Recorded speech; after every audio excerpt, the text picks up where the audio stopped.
Bonjour à toutes et à tous et bienvenue dans cette nouvelle vidéo Querelle, la revue du cinéma. Je profite de votre présence pour vous inviter à vous abonner. Querelle publie tous les jours par l'un de ses 3 rédacteurs. On fait un live tous les dimanches soirs et de nombreux autres en semaine avec des invités. Actu, retour en arrière ou dossier comme aujourd'hui.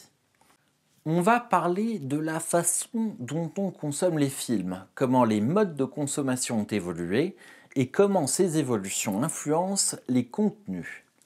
C'est une première partie cinéma, on parlera des plateformes de streaming dans une deuxième vidéo.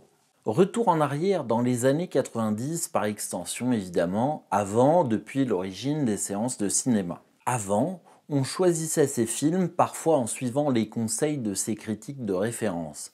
Les cahiers, Positif et Télérama pour certains, Première, Studio pour d'autres, Mad Movies et Starfix pour les aficionados de films de genre, alors très minoritaires. On se pointait à la séance à l'heure dite, payait sa place avec une petite appréhension.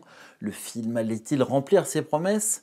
Allait-il nous agacer contre les critiques ? Quand le film commençait, on avait un frisson, ça y était, on allait découvrir ce spectacle. Et puis en 2000, la première carte d'abonnement est sortie en France.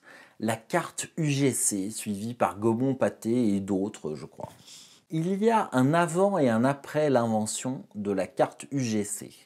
La vraie différence a d'abord été sensible pour les franciliens qui obtenaient alors la possibilité et le choix d'aller au cinéma tous les jours, plusieurs fois par jour même. À partir de 5 ou 6 séances par mois, la carte était amortie au tarif d'une place de cinéma de l'époque. Au-delà, le spectateur pouvait considérer que toutes les séances étaient gratuites.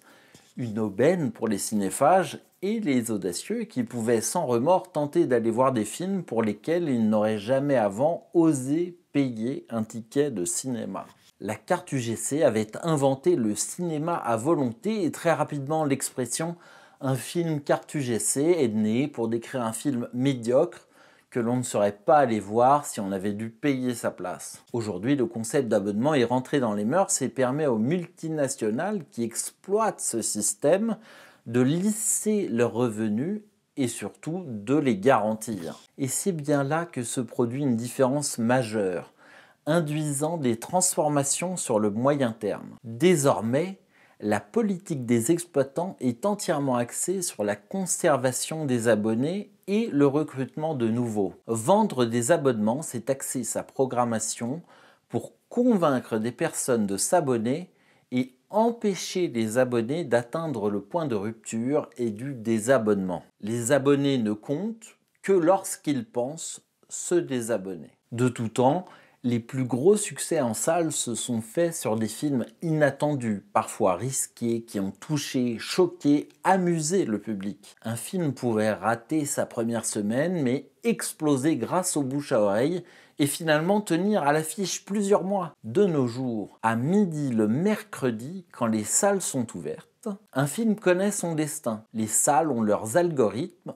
La première séance détermine le nombre de semaines d'exploitation, l'ajout ou le retrait de salle, et même les cartons ne restent pas plus de 5 semaines. Il faut optimiser, surfer sur la promo. Et comme spectateur, si on veut voir un film, il vaut mieux y aller en première semaine au risque de devoir attendre une sortie vidéo pour le voir. La prise de risque aussi est au plus bas. Un film que l'on va voir comme s'il était gratuit bénéficie de plus d'indulgence. Cette comédie n'est pas très drôle, mais il y aura de bons gags. En revanche, vais-je prendre le risque d'aller voir un film qui rentre dans aucune case? Ça peut être extraordinaire, mais cela pourrait aussi bien être inaccessible pour moi ou ennuyeux. Aller voir un bon film, c'est presque toujours une prise de risque, parce que pour arriver à un résultat, il faut faire des choix, innover, disrupter. L'eau tiède, c'est plus sûr. Plonger dans une eau mystérieuse, on peut se brûler ou se glacer. Avec la carte, à moins d'aller tout voir comme au moins une personne que je connais, on se dirige très sûrement vers le buffet à volonté,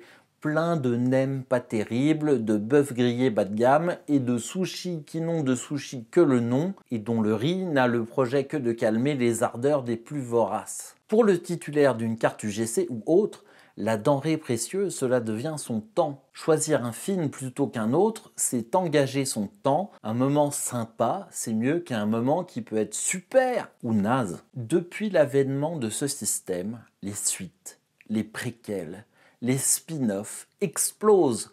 Les champs sémantiques de la vente de voitures et de la restauration rapide se sont installés. On parle de franchise. Les conversations tournent désormais moins autour de « tu es plutôt Almodovar ou von Trier, Schwarzenegger ou Stallone ?» Non, maintenant ce sont les studios et leurs marques qui clivent. Harry Potter ou Le Seigneur des Anneaux? Quand un film comme Conan sortait dans les années 80, son succès appelait une suite. Si Conan le Destructeur avait fonctionné, peut-être y aurait-il eu d'autres occurrences. Mais quand Disney tente d'adapter une autre œuvre de John Carter, il s'agit directement d'une nouvelle franchise, avec de nouveaux films prévus.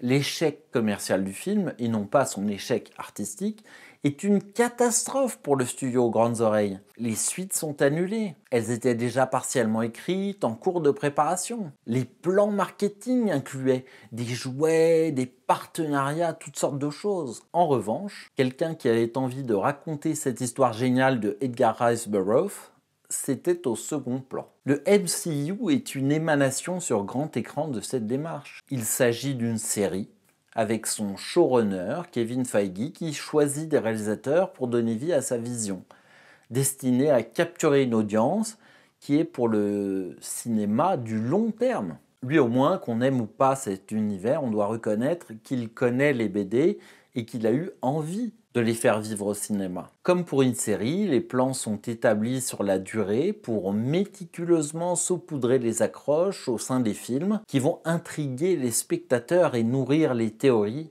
et donc la publicité gratuite sur les réseaux. Mais, on ne peut pas finir tous les films sur un cliffhanger.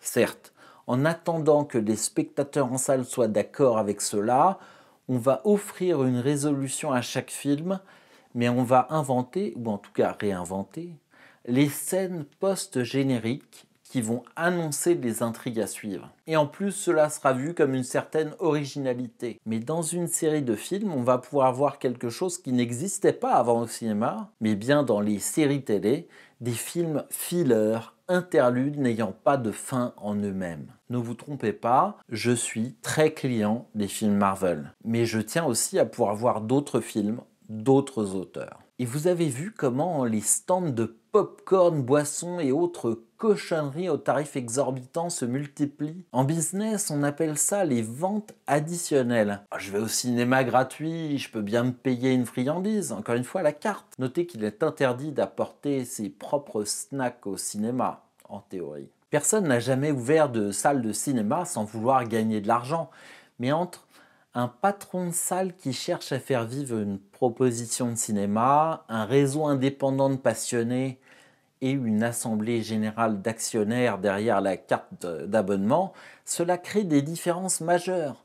L'actionnaire est cynique et parfois même fier de l'être. Il veut pousser chaque consommateur à dépenser la fourchette haute de son budget culture chez lui. Il n'a pas le temps de lire un scénario. En revanche, le tableur de rentabilité au mètre carré qui montre que le rayon popcorn est ce qui rapporte le plus, l'avenir est-il sombre?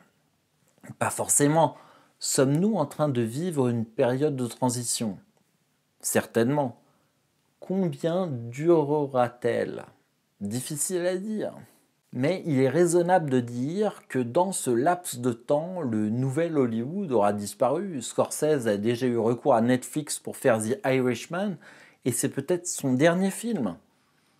Le cinéma français saura-t-il renouveler son cœur intermédiaire entre cinéma d'auteur, parfois un peu confidentiel, et son cinéma populaire qui parfois tâche un peu? Je caricature bien sûr. Si on est optimiste, on va espérer que la simplicité de faire un film aujourd'hui va permettre l'émergence d'une déferlante de nouveaux cinémas. Ok, sûrement en vidéo, et de toute façon c'est l'histoire en marche. Mais ce qui compte, ce sont les histoires et l'inventivité des metteurs en scène pour faire passer des idées. Si l'on est pessimiste, on va se dire que la standardisation va progressivement rendre le public étanche à toute nouvelle proposition de cinéma. Voilà, je m'arrête là sur ce vaste sujet aujourd'hui. Il sera bientôt le temps d'y revenir dans la vidéo qui adressera le sujet des plateformes de streaming et qui sera la partie 2. Aujourd'hui, plus que d'habitude, j'attends vraiment vos commentaires. Que pensez-vous des nouveaux modes de consommation du cinéma et des séries? Les plateformes sont-elles une vraie opportunité de découverte pour vous? Le niveau de la production devient-il plus normalisé depuis l'émergence des cartes d'abonnement? Dites-moi tout